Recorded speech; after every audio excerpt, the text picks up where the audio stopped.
ABD'de faaliyet gösteren Uygur Derneği ve ABD Parlamentosu İnsan Hakları Komisyonu ortaklaşa yaptığı toplantıda Doğu Türkistan'daki zulüm ve Çin'in akıl almaz baskı politikası anlatıldı.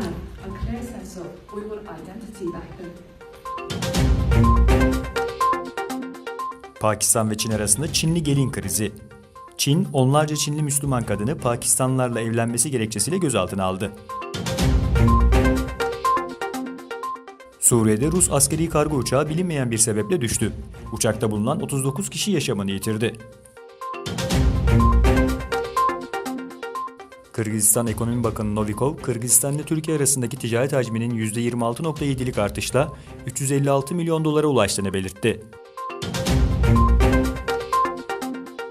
Emekli Rus albay Sergei Skripal'in İngiltere'nin Salisbury kentindeki bir alışveriş merkezinde bir anda fenalaşarak hastaneye kaldırılması üzerine Londra alarma geçti.